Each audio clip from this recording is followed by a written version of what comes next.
پھر بھی کیسے لگ رہا تھا؟ اللہ اللہ، کھانے پینے کی چیزیں آ رہی تھی، اس کے باوجود لگ رہا تھا ہم قید کر دیے گئے، ہم محصور کر دیے گئے۔ ارے وہ دور یاد کرو جب نبی کے خاندان والے ایک علاقے میں نظر بند کر دیے گئے، قید کر دیے گئے، محصور کر دیے گئے، کھانے پینے کی کوئی چیز 3 سالوں تک نہ گئی۔ اللہ اکبر، 3 سالوں تک کسی طرح بچے روتے تھے، ان کے رونے کی بلکنے کی آوازیں ان کے کانوں میں بھی جاتی تھی، لیکن ان کے کلیجے نہیں پسیجتے تھے۔ عورتوں کے رونے کی آوازیں جاتی تھی، لیکن پھر بھی ان کے کلیجے کو کچھ محسوس نہیں ہوتا تھا۔ بعد میں جا کر کچھ مشرکین کے دل میں تھوڑا ترس آیا اور کہا کہ چلو اب معاملے کو رفع دفع کر لیا جائے، ارے ہمارے ہی خاندان کے لوگ ہیں، چلو ان سے دشمنی کب تک رکھیں۔ ابو طالب کو رسول پاک صلی اللہ علیہ وسلم نے یہ کہہ کر کے بھیجا، اے میرے چچا جاؤ ان مشرکین کو بتا دو جنہوں نے ہمارے خلاف ایگریمنٹ کیا ہے، ہمارے خلاف سوشل بائیکاٹ کیا ہے، جاؤ ان کو بتا دو اس ایگریمنٹ کو دیمک چاٹ چکا ہے، دیمک ختم کر چکا ہے، اس ایگریمنٹ کو دیمک پھاڑ چکا، وہ ایگریمنٹ اب موجود نہیں۔ ابو طالب مشرکوں کے پاس آئے اور کہنے لگے میرے بھتیجے نے کہا ہے اللہ کی قسم اگر میرے بھتیجے کی بات غلط ثابت ہو جائے، اے مکہ والو تم گواہ رہنا، اے قریش کے بڑے بڑے سرداروں، اے صنادید قریش تم گواہ رہنا، میں اپنے بھتیجے کا سپورٹ کرنا چھوڑ دوں گا اگر میری بات غلط نکلے۔ وہ بکسا کھولا گیا جس بکسے کے اندر وہ ایگریمنٹ رکھا گیا تھا، دیکھا گیا سچ میں دیمک چاٹ چکی ہے، وہ ایگریمنٹ ختم ہو چکا ہے۔ اور لوگوں اس طریقے سے رسول پاک صلی اللہ علیہ وسلم نے 3 سالہ زندگی گزاری۔ اور بھی بڑے بڑے مصائب و علام آئے، لیکن بڑے اختصار کے ساتھ چلیے میرے بھائیوں، وہ دور آتا ہے نبوت کا 10واں سال، نبوت کا 10واں سال آتا ہے۔ جو زندگی بھر آپ کا سپورٹ بنا رہا وہ ابو طالب نبوت کے 10ویں سال دنیا چھوڑ کر کے جا رہا ہے۔ آپ کی تمنا ہے، آپ کی یہی کوشش ہے کہ میرے چچا ایمان لے آئے، میرے چچا اسلام قبول کر لے، لیکن ابو طالب اسلام قبول کرنے کو تیار نہیں، کیونکہ ابو جہل وہیں پر بیٹھا ہوا ہے۔ ابو جہل کہہ رہا ہے اے ابو طالب لگتا ہے تو مرتے مرتے باپ دادا کا دین چھوڑ دے گا، کیا تو محمد کا دین تسلیم کر لے گا؟ اے ابو طالب مرتے مرتے کیا تو باپ دادا کا دین چھوڑ دے گا؟ رسول پاک صلی اللہ علیہ وسلم بار بار کہہ رہے قل یا امی لا الہ الا اللہ فی اذنی احاج لک عند اللہ یوم القیامہ، اے میرے چچا میرے کان میں کلمہ لا الہ الا اللہ پڑھ دیجئے، احاج لک عند اللہ، اللہ کے پاس میں حجت کروں گا، میں اللہ کے سامنے کہوں گا اے اللہ یہ میرے چچا ہے، تیرے اسلام کی تبلیغ نے میرے چچا نے بڑا سپورٹ کیا ہے، بڑی مدد کی ہے، اے میرے پروردگار میرا چچا ایمان کی دولت لے کر کے آیا ہے، میرے چچا کو درگزر فرما دے، میرے چچا کو معاف فرما دے، احاج لک عند اللہ یوم القیامہ، اے میرے چچا آپ کلمہ ایکسپٹ کر لیجئے، میں قیامت کے دن آپ کی سفارش کروں گا۔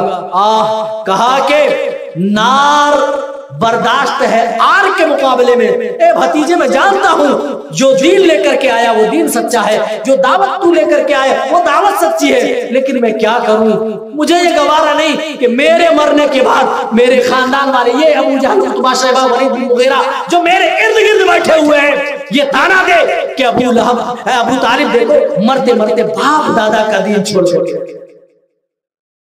تو یہ بھی ایک بڑی رکاوٹ ہے میرے بھائیوں، حق قبول نہ کرنے ایک بڑی رکاوٹ کہ لوگ کیا کہیں گے۔ ہم جب کوئی خیر کا کام کرنا چاہیں، کوئی نیکی کرنا چاہیں تو یہی سب سے پہلے خیال آتا ہے کہ لوگ کیا کہیں گے۔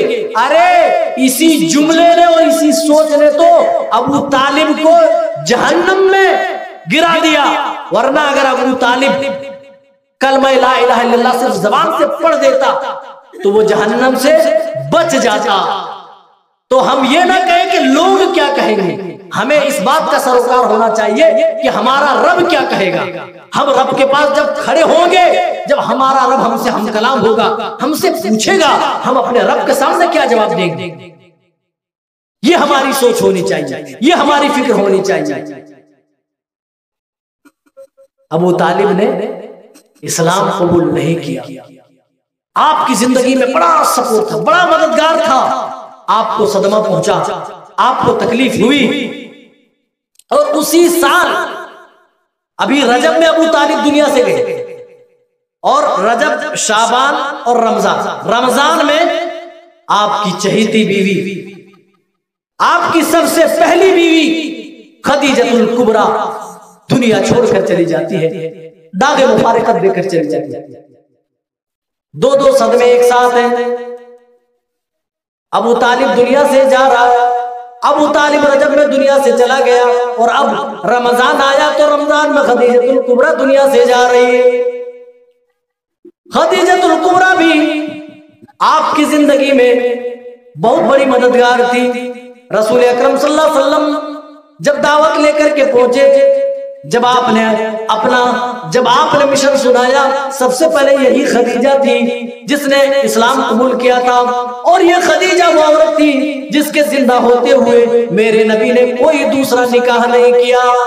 میرے نبی خدیجہ الکبریٰ سے اتنی محبت کرتے تھے، انتقال کے بعد بھی یہ محبت کم نہ ہوئی۔ انتقال کے بعد بھی رسول اکرم صلی اللہ علیہ وسلم جب بھی بکریاں ذبح کرتے تھے، قربانی کرتے تھے، جانور ذبح کرتے تھے، سب سے پہلے حکم دیتے تھے کہ خدیجہ کی سہیلیوں میں جا کر کے سب سے پہلے گوشت بانٹو، وہاں سے جا کر کے شروع کرو۔ اما عائشہ فرماتی ہے، نبی کی کسی بیوی پر مجھے رشک نہیں آیا، رشک آیا تو خدیجہ الکبریٰ پہ آیا، کسی اور بیوی پر رشک نہیں آیا۔ آپ صلی اللہ علیہ وسلم حضرت خدیجہ کی تعریفیں کرتے تھے، کبھی کبھار میں کہہ دیا کرتی تھی، کیا خدیجہ کے سوا ایسا لگتا ہے کہ دنیا میں کوئی عورت ہی نہیں ہے۔ پھر آپ صلی اللہ علیہ وسلم خدیجہ الکبریٰ کیا اوصاف گنانے لگتے تھے اور کہتے تھے، اے عائشہ تمہیں نہیں معلوم کہ خدیجہ کیسی عورت تھی۔ جب ساری دنیا کے لوگ میری تکذیب کر رہے تھے، جب ساری دنیا کے لوگ مجھے جھٹلا رہے تھے، وہ خدیجہ ہی تھی جس نے بڑھ کر کے اسلام قبول کیا تھا۔ اے عائشہ تمہیں شاید نہیں معلوم کہ خدیجہ کیسی عورت تھی۔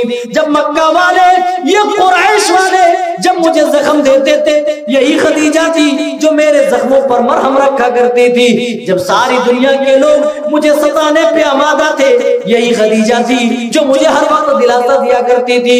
اے عائشہ خدیجہ کی زندگی تمہیں کیا معلوم، خدیجہ تو ایسی تھی، خدیجہ تو ایسی تھی۔ حضرت عائشہ فرماتی ہے کہ رسول اکرم صلی اللہ علیہ وسلم اسی طریقے سے حضرت خدیجہ کی خوبیاں بیان کرتے تھے۔ آج نبوت کا 10واں سال ہے، اور آپ صلی اللہ علیہ وسلم کی زندگی میں دو غم ایک ساتھ آ گئے، دو غم آ گئے۔ ایک ابو طالب آپ چھوڑ کر چلے گئے، آپ کا چچا، اور دوسرے آپ کی بیوی جس نے اپنی دولت اپنے شوہر پیارے محمد رسول اللہ کے لیے نچھاور کر دی تھی، وہ بیوی بھی داغ مفارقت دے کر کے چلی گئی۔ دو صدمے ایک ساتھ۔ اہل سیرت نگاروں نے نبوت کے 10ویں سال کو عام الحزن کا نام دیا ہے، یعنی غم والا سال۔ آپ کی زندگی میں یہ دو غم اکٹھے ہوئے، دو غم، ایک ابو طالب دنیا سے چلے گئے، اور دوسری حضرت خدیجہ الکبریٰ جو آپ کی زندگی میں ایک بڑی سپورٹر تھی، ہر وقت آپ کے زخموں پر مرہم پٹی کیا کرتی تھی، ہر وقت آپ کو اچھے مشورے دیا کرتی تھی، ہر وقت آپ کے ساتھ قدم سے قدم ملا کر چلا کرتی تھی۔ وہ بھی داغ مفارقت دے کر وہ دنیا سے چلی گئی ہے۔ رسول اللہ صلی اللہ علیہ وسلم کو اللہ تعالیٰ نے ان غموں سے نکالنے کے لیے معراج کرائی، معراج میں اوپر بلایا۔ معراج، اور معراج کے دو حصے ہیں میرے بھائیو، تفصیل کا موقع نہیں ہے۔ معراج کے دو حصے ہیں، ایک حصہ مسجد حرام سے لے کر مسجد اقصی تک، اور دوسرا حصہ مسجد اقصی سے 7 آسمانوں تک، جہاں تک اللہ تعالیٰ نے اپنے نبی صلی اللہ علیہ وسلم کو پہنچایا، لے کر کے گیا۔ اور مسجد اقصی سے یہ سفر کیوں شروع کیا گیا؟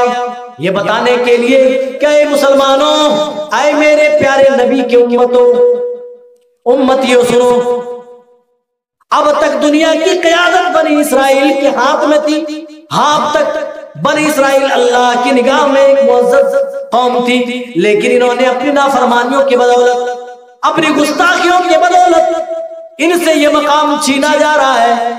اب بیت المقدس کے مالک یہ یہودی نہیں بلکہ مسلمان ہوں گے، اسی لیے اللہ تعالیٰ نے مسجد حرام سے رسول پاک صلی اللہ علیہ وسلم کو مسجد اقصی تک لے کر کے آئے۔ پھر مسجد اقصی سے آپ نے اللہ تعالیٰ نے آپ کو جہاں تک چاہا وہاں تک آپ کی سیر ہوئی، آپ کو سیر کرایا۔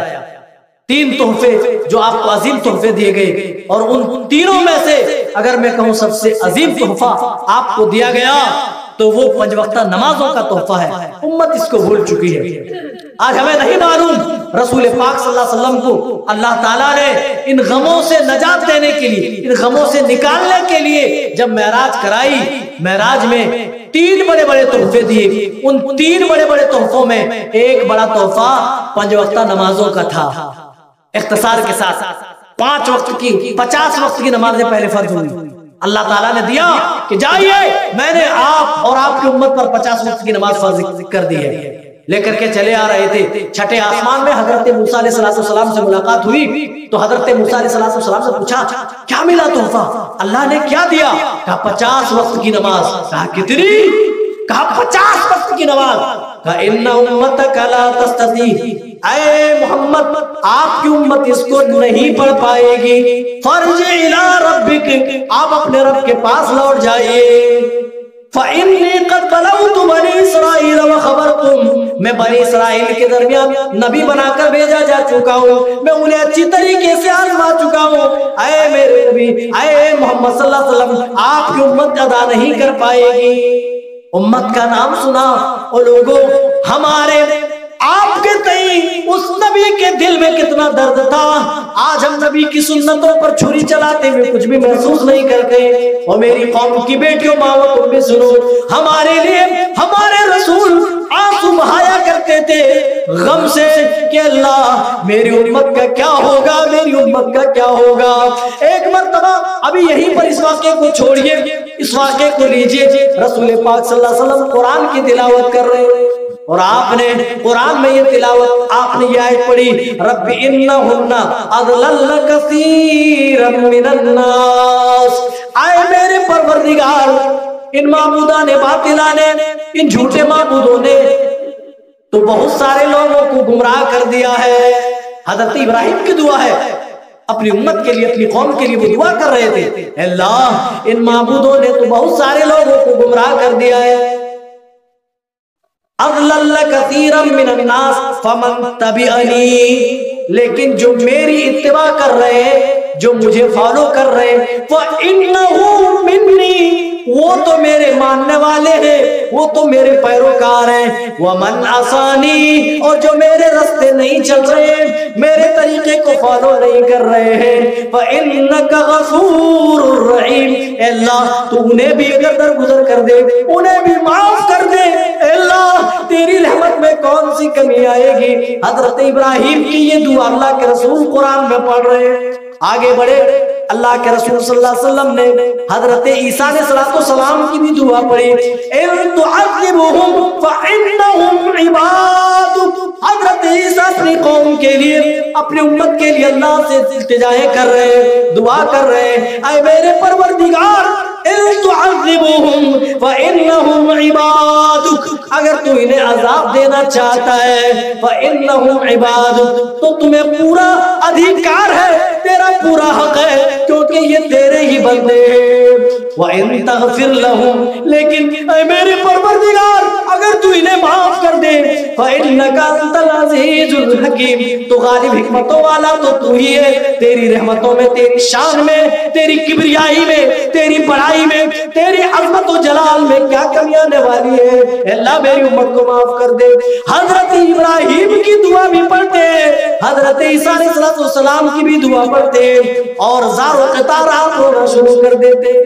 اللہ تعالیٰ نے دیکھا نبی رو رہے، اللہ تعالیٰ نے جبریل کو بھیجا کہ پوچھو میرے نبی کیوں رو رہے، اللہ کو سب معلوم ہے، پھر بھی جبریل کو بھیج کر اللہ تعالیٰ معلوم کر رہا ہے۔ اللہ کے رسول سے پوچھا جا رہا ہے ما یبکیک، اے اللہ کے رسول آپ کیوں روتے؟ کہا ہے جبرائیل کیوں نہ رو، دیکھو قرآن تو پڑھو، حضرت ابراہیم نے اپنی امت کے لیے دعا کر لی, حضرت عیسیٰ نے بھی اپنی امت کے لیے دعا کر لی. اے جبریل میں کیا کروں, میری امت کا کیا بنے گا, میری امت کی نیا اس دن کیسے پار لگے گی. وہ لوگوں, ہماری آپ کی اس رسول کے دل میں کس قدر فکر تھی, کس قدر خیال تھا. آج تو ہم ان کے طریقے پر چل رہے ہیں جو ہمیں جانتے بھی نہیں, ان فلمی ایکٹروں کے پیچھے ہم چل رہے ہیں. آج ہم کسی کرکٹر کے دیوانے بن رہے ہیں, کسی فلمی ایکٹر کے دیوانے بن رہے ہیں جو تمہیں جانتے تک نہیں, جو تمہیں پہچانتے تک نہیں, جو تمہارا نام بھی نہیں جانتا ہے, جنہوں نے آج تک تمہارے لیے کوئی بھلائی نہیں کی. تم ان کا دم بھرتے ہو, ان کا تم نام لیتے ہو. وہ سائڈ سے بال کٹا لے, سائڈ کے بیچ میں مرغے کی طرح چھوڑ دے, تو تم بھی ایسے ہی بال کٹا کر مرغے کی طرح چھوڑ دیتے ہو. وہ ہاتھوں میں کڑے پہنے, چھلے پہنے, تم بھی پہنتے ہو. وہ پینٹ کٹا کر پہنے تو تم بھی فیشن سمجھ کر پہنتے ہو. وہ کانوں میں بالیاں پہنے تو تم بھی پہنتے ہو. وہ بال لمبے کرے تم بھی کرتے ہو, چھوٹے کرے تو تم بھی کرتے ہو. جو تمہیں جانتا تک نہیں ہے, تمہیں پہچانتا تک نہیں ہے, تم سے ان کا کوئی واسطہ نہیں, نہ مذہب کا, نہ خاندان کا, نہ اسی طریقے سے کوئی اور بھی سلسلہ ہے, کسی طرح سے تمہارا ان سے کوئی رابطہ نہیں. اس کے باوجود تم ان کے طریقے پہ چلتے ہو. اور ایک تمہارے نبی ہے جو تمہارے لیے راتوں کو اٹھ کر رو رہے, اے جبرائیل میں کیوں نہ رو, پڑھو تو حضرت ابراہیم کی دعا کو تو پڑھو, اپنی امت کے لیے دعا کر لی. حضرت عیسیٰ کی دعا کو پڑھو, حضرت عیسیٰ نے بھی دعا کر لی. میں اپنی امت کے بارے میں سوچ کر کے رو رہا ہوں. اے اللہ, قیامت کا دن ہوگا, میری امت کی نیا اس دن کیسے پار لگے گی. اللہ تعالیٰ کو خبر دیا, اللہ تیرا نبی اپنی امت کے بارے میں سوچ کر کے رو رہے ہیں, صبح رہے. کہا جا کر آپ خبر دے دیجئے, اِنَّا سَنُرْضِيكَ فِي أُمَّتِكَ وَلَا نَسُوءُ.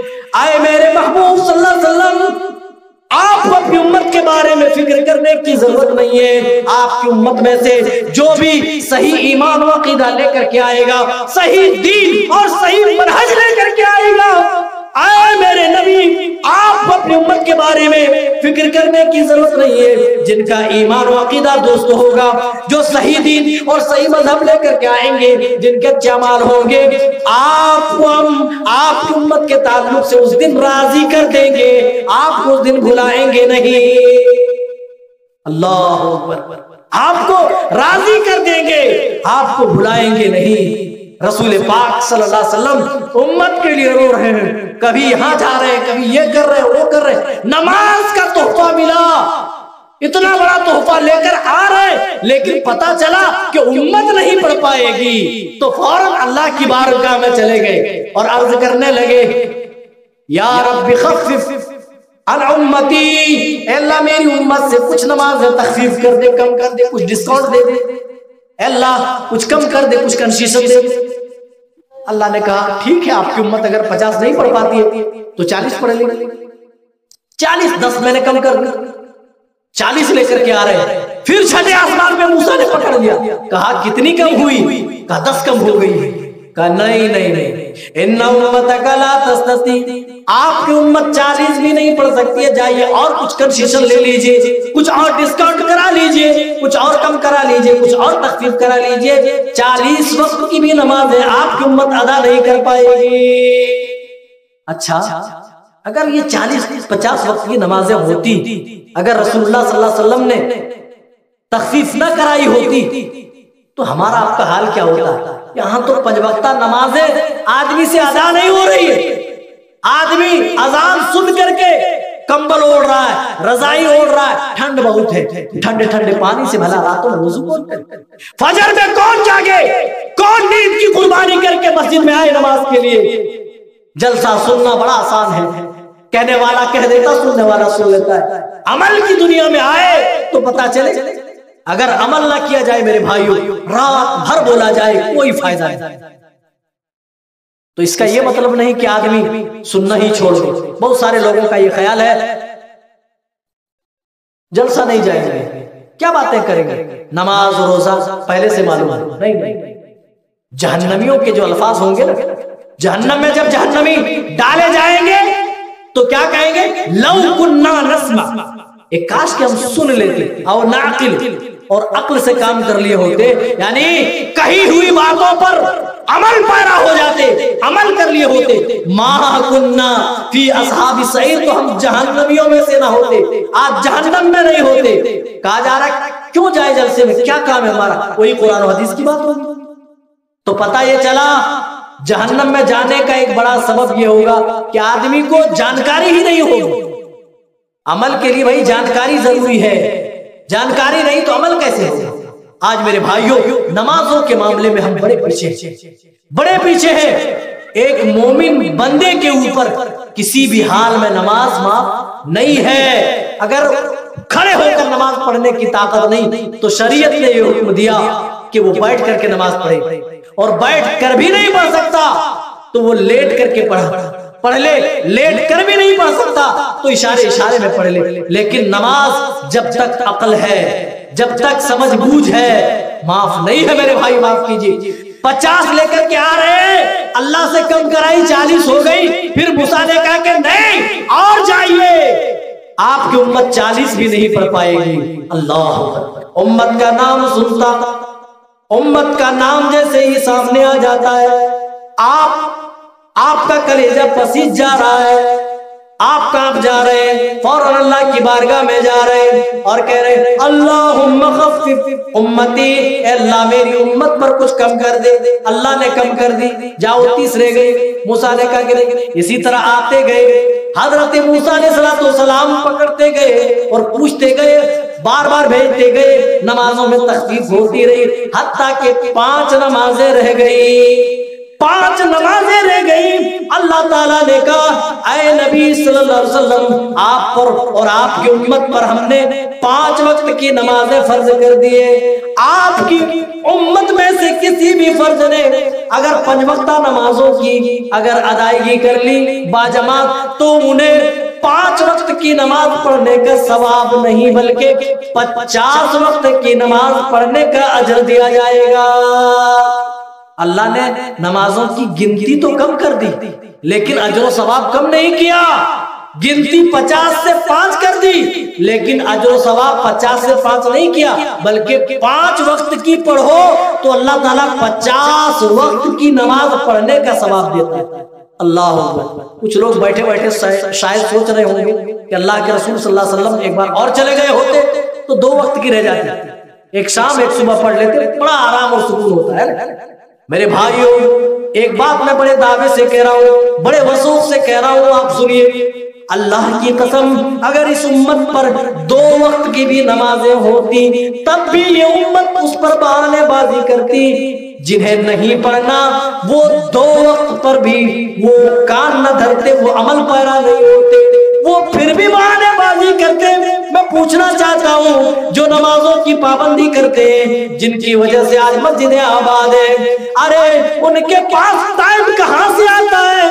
اور آج تمہارے پاس نمازوں کے لیے ٹائم نہیں ہے۔ ان کے بھی تو بیوی بچے ہیں، ان کو بھی تو کمانا ہے، ان کو بھی تو تجارت کرنی ہے، ان کو بھی تو بزنس اور کاروبار سنبھالنا ہے، ان کے پاس وقت ہے اور تمہارے پاس آج نمازوں کے لیے وقت نہیں ہے۔ او لوگوں تم کہاں کھو گئے؟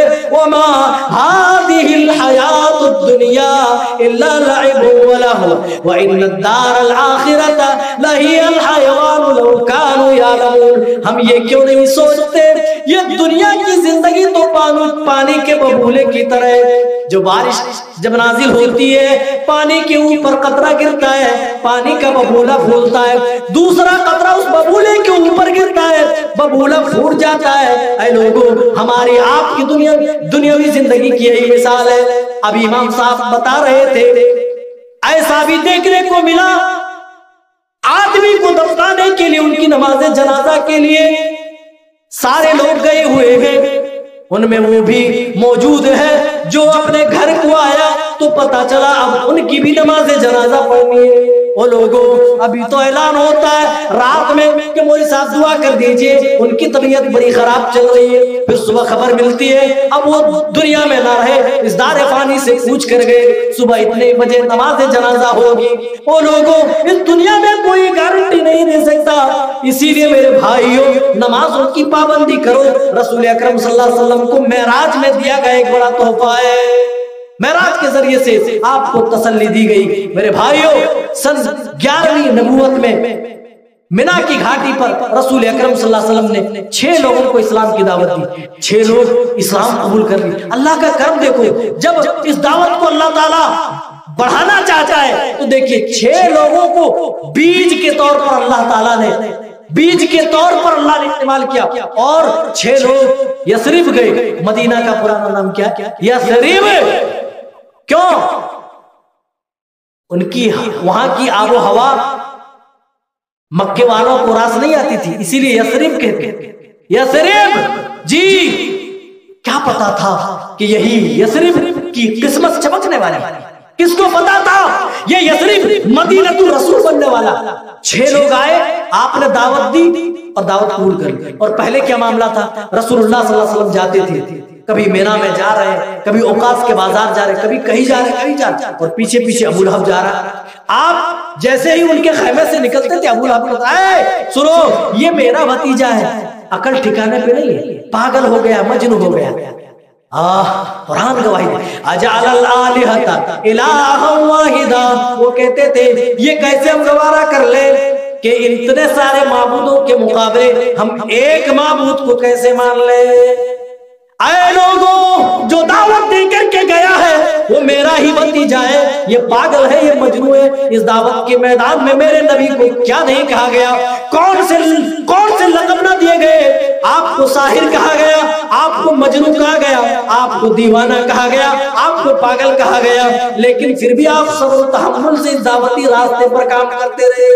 ایک دن وہ دور بھی آیا، 11ویں نبوت کا سال ہے، آپ نے منا کی گھاٹی پر 6 لوگوں کو آپ نے توحید کی دعوت دی، 6 لوگوں نے اسلام قبول کرے۔ اور جانتے ہیں، میں اختصار کے طور پر بتاؤں، یہودی لوگ دیکھیں تورات و انجیل میں پہلے سے رسول اللہ صلی اللہ علیہ وسلم کی پیشین گوئیاں ہیں، بشارتیں ہیں کہ آخر رسول جو ہوگا ان کی نشانیاں یہ ہے، ایسے علاقوں میں آئیں گے، پوری نشانیاں پچھلی کتابوں میں ہے۔ تو یہود چونکہ پڑھتے تھے اپنی کتاب، ان کو معلوم تھا کہ آخری نبی کے اوصاف کیا کیا ہوں گے، ان کی صفات کیا کیا ہوں گی، ان کو معلوم تھا۔ تو مشرکین کو رات دن ڈراتے تھے، ارے تم سے ہم تب نپٹیں گے جب آخری رسول آئے گا، ہم ان کے ساتھ مل کر تم سے لڑائی کریں گے، تم سے جہاد کریں گے۔ کون کہتے تھے؟ مدینہ میں جو 3 قبیلے تھے یہود کے، وہ قبیلے مشرکین کو کہتے تھے، یہ یثرب والوں کو کہتے تھے کہ ہم ان کے ساتھ مل کر تم سے لڑائی کریں گے۔ رات دن آپ کی خوبیاں بیان کرتے تھے۔ جیسے ہی 6 لوگوں کو معلوم ہوا رسول اللہ صلی اللہ علیہ وسلم کی رسالت کے بارے میں، انہیں معلوم ہو گیا، ارے اب پتا چلا یہودی لوگ جس نبی کی آنے کی خوشخبری بتاتے تھے، اوصاف بتاتے، وہ صفات تو محمد صلی اللہ علیہ وسلم کے اوپر ہے، آپ کے اندر ہے۔ انہوں نے بڑھ چڑھ کر کے اسلام قبول کیا۔ یہ لوگ گئے اور اگلے سال جب آئے سن 12ویں نبوت میں تو یہ تعداد بڑھ کر کے 12 ہو گئی، 12، اور 13ویں نبوت میں جب آئے تو جانتے 72 لوگوں کا قافلہ آیا۔ کتنے؟ 72 لوگوں کا۔ بس ختم ہونے ہی کی طرف میں جا رہا ہوں۔ 72 لوگوں کا قافلہ ہے، جس میں مرد بھی ہیں، عورتیں بھی ہیں۔ اور اس بار رسول اکرم صلی اللہ علیہ وسلم نے حضرت مصعب بن عمیر رضی اللہ تعالیٰ عنہ اسلام کا مبلغ اور اسلام کا داعی بنا کر کے بھیجا، اور 2 سال کی سخت اور کڑی محنت کے بعد وہ دن دیکھا جب کہا گیا اے رسول اکرم صلی اللہ علیہ وسلم اب آپ تشریف لے آئے، آپ لے آئے، آپ کے لیے ہم تن من دھن قربان کرنے کو تیار ہیں، ہم آپ کے لیے اپنی جان تک گوانے کو تیار ہیں، آپ پر اپنی جانیں نچھاور کر دیں گے۔ روزانہ وہ آپ کے انتظار میں رہتے تھے، روزانہ۔ مشرکین کو یہاں پتا چلا اب اسلام کا بیج دھیرے دھیرے یثرب تک پہنچ رہا ہے، اور یہاں سے مسلمان دھیرے دھیرے کوچ کر رہے ہیں۔ جیسے ہی مسلمانوں کی طرف سے خبر آئی کہ اب حالات سازگار ہیں، اب آئے، یہاں پہ آئے، روزانہ کھجور کے تنوں پر چڑھ چڑھ کر کے اپنے نبی کا انتظار کرتے تھے۔ لوگ دیکھتے تھے کہ محمد صلی اللہ علیہ وسلم کب آئیں گے، اور جب آپ صلی اللہ علیہ وسلم پہنچے، ایک لمبے راستے کو طے کرنے کے بعد تو وہاں کی بچیوں نے ایک ترانے سے آپ کا استقبال کیا، طلع البدر علینا. اور جانتے مشرکین کو معلوم ہوا تو مشرکین نے دار الندوہ میں ایک میٹنگ رکھی، اس میں شیطان بھی شامل تھا. حدیث میں شیطان کو کہا گیا کہ بوڑھے نجدی کی شکل میں تھا. لوگوں نے طرح طرح کے مشورے دیے کہ اب کیا ہوگا، اسلام کا بیج تو ہر جگہ بھائی بویا جا رہا ہے اور اسلام کا درخت ہر جگہ پھل پھول رہا ہے، اب کیسے اس تنے کو کاٹا جائے، اس پودے کو کیسے نیست و نابود کیا جائے، اس چراغ کو کیسے گل کیا جائے. تو الگ الگ مشورے آئے. شیطان جو نجدی بوڑھے کی شکل میں تھا اس نے کہا کہ ایک کام کرو، محمد کو قتل کر دو، یہی ایک راستہ بچا ہے. جب محمد کو قتل کر دو بدلے میں وہ کیا کریں گے، دیت کا مطالبہ کریں گے، تو تم سب مل کر کے دیت ادا کر دینا.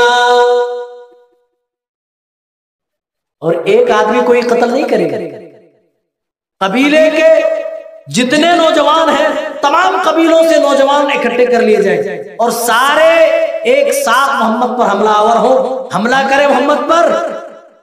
جب محمد کے خاندان والے دیت کا مطالبہ کریں گے تو کسی ایک سے تو کر نہیں سکیں گے کیونکہ سارے لوگ آپ کے خون میں شامل ہوں گے.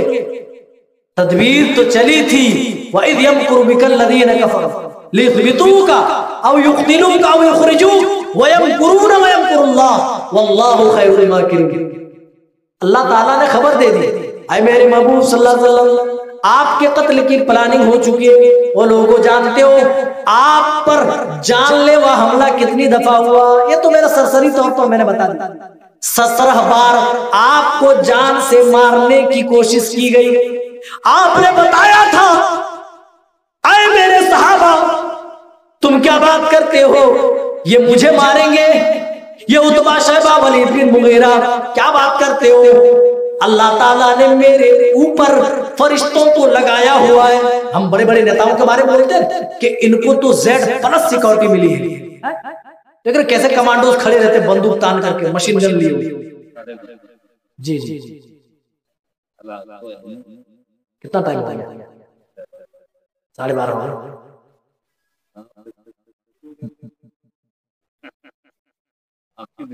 جی جی جی بالکل. کہاں بات چھوڑی تھی ہم نے؟ جی تو رسول اللہ صلی اللہ علیہ وسلم نے فرمایا اگر میری طرف کوئی حملہ کرنے کے لیے آئے تو فرشتے ان کی بوٹیاں نوچ ڈالیں گے. کیا کریں گے؟ بوٹیاں نوچ ڈالیں گے. رسول اکرم صلی اللہ علیہ وسلم پر 17 سے زائد مرتبہ جان سے مارنے کی کوشش کی گئی، لیکن پھر بھی اللہ تعالیٰ نے آپ کو دشمنوں سے محفوظ رکھا اور آج قتل کی پلاننگ بھی ہو گئی ہے، سب کچھ تیار ہے. رسول پاک صلی اللہ علیہ وسلم کو اللہ نے خبر دی کہ قتل کی پلاننگ ہو چکی ہے، آپ نکل جائے. ابو بکر کو آپ نے باخبر کیا اور کہا آج کے رات نکلنے کا ٹائم ہے، آج ہمیں یہاں مکہ چھوڑ دینا ہے. اور آپ یمن کے راستے سے، سمندری راستے سے عبداللہ بن اریقط کو آپ نے ایک گائیڈ بنایا اور نکلے اور اپنی جگہ اپنی چادر دے کر حضرت علی کو سلایا اور کہا جب صبح ہو تو یہ امانتیں مشرکین کو دے دینا، جن کی امانتیں میرے پاس ہیں ان کو تم ان کے حوالے کر کے پھر تم صبح میرے پاس آنا. دیکھو حضرت علی کو بھی معلوم ہے اس بستر پہ سونے کا نتیجہ یہ ہو سکتا ہے کہ ہمیں جان سے ہاتھ دھونا پڑتا ہے، لیکن چونکہ نبی نے کہا عمل کر لیے اور دیکھا کہ اللہ کے رسول صلی اللہ علیہ وسلم نہیں ہے. اللہ کے رسول صلی اللہ علیہ وسلم سورہ یاسین کی تلاوت کرتے ہوئے وہاں سے نکل گئے. 3 دن تک غار ثور میں رہے، پھر مدینہ پہنچے. مدینہ کے لوگوں نے استقبال کیا، میرے بھائی وقت ہو گیا ہے، وقت اجازت نہیں دے رہا ہے، باتیں بہت زیادہ ہیں، اگر عمل نہ کرے تو یہ ساری باتیں بیکار ہیں، عمل کر لے کبھی باتیں ہوں تو یہ ہمارے لیے سود مند ہے اور فائدے کی بات ہے. رب ذوالجلال ہمیں حق بات سمجھنے کی توفیق عنایت فرما. اے اللہ سیرت رسول سے ہمیں سبق حاصل کرنے کی توفیق عنایت فرما. اے اللہ ہماری عملی زندگی میں رسول صلی اللہ علیہ وسلم کی زندگی اتارنے کی توفیق عنایت فرما. اے اللہ جب تک ہمیں زندہ رکھے ایمان و اسلام پر. اے اللہ جب خاتمہ ہو تو اس حال میں ہم مومن ہوں، مسلمان ہوں. آمین تقبل یا رب العالمین. السلام علیکم ورحمۃ اللہ وبرکاتہ. السلام علیکم. وقت نہیں رہتے. اللہ